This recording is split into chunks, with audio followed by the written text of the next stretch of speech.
Vladimir Poutine, que sait-on de lui? Où est-il? Comment réagit-il? Que pense-t-il? Quelles options s'offrent à lui?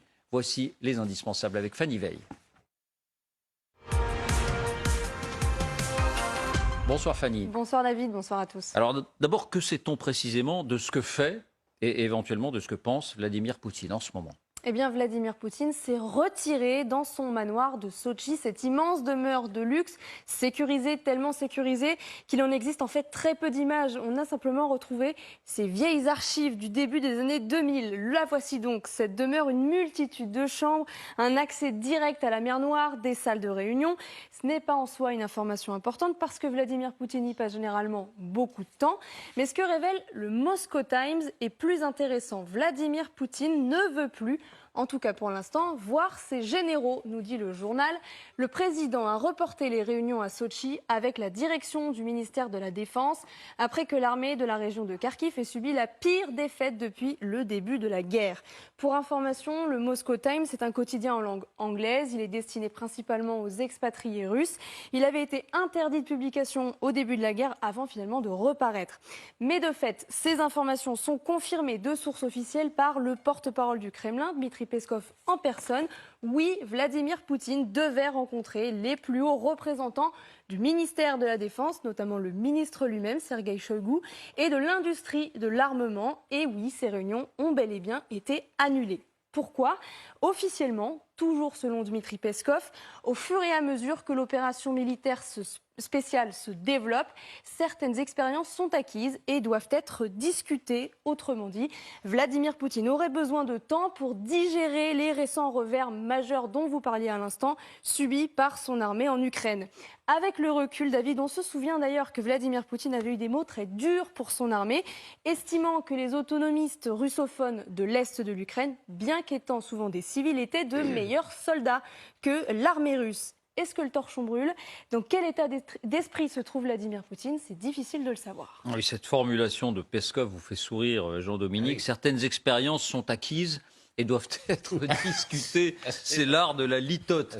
Fanny, est-il de fait déstabilisé Vladimir Poutine? Posons la question directement. Ce revers, s'il s'amplifie, pourrait-il lui être fatal? Eh bien, là-dessus, David, il y a deux écoles. Ceux d'abord qui pensent que cette défaite va au contraire apporter de l'eau au moulin de la propagande de Vladimir Poutine.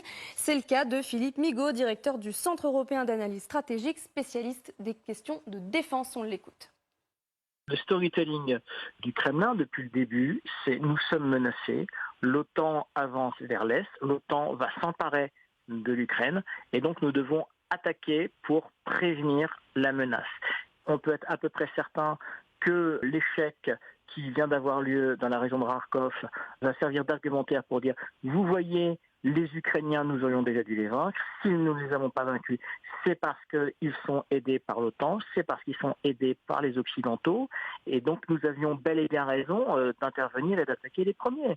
Donc je ne pense pas, non, qu'il y aura une fragilisation du pouvoir russe. » Et puis il y a ceux, au contraire, qui pensent que Vladimir Poutine est bel et bien déstabilisé et qu'il va mettre toute son énergie sur une priorité, rester au pouvoir, et qu'il sera donc quasiment indéboulonnable.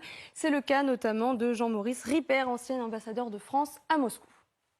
Le problème de Vladimir Poutine, c'est qu'il a besoin de rester au pouvoir, parce qu'il ne faut pas oublier quelle est la réalité russe aujourd'hui. C'est tout un clan qui se nourrit financièrement sur les malheurs du peuple russe. Donc s'accrocher au pouvoir va devenir, je pense, aujourd'hui, l'obsession de Vladimir Poutine. Oui, il était l'invité d'Elisabeth Partichou ce matin, c'est très intéressant. Et d'un point de vue opérationnel, Fanny, est-ce que ça pourrait le pousser à négocier ou est-ce que ça pourrait le pousser, au contraire, à l'escalade? Bien sûr, on va en discuter ici, mais qu'est-ce qu'on entend? Eh bien, ce que l'on entend le plus souvent, David, c'est que cela pourrait le pousser à l'escalade. C'est ce que disent par exemple l'ancien diplomate Olivier Weber ou l'eurodéputé Bernard Guetta. Ils étaient également invités d'Elisabeth Martichoux. C'est le syndrome du Kremlin. Le Kremlin isole. La conséquence, c'est quoi?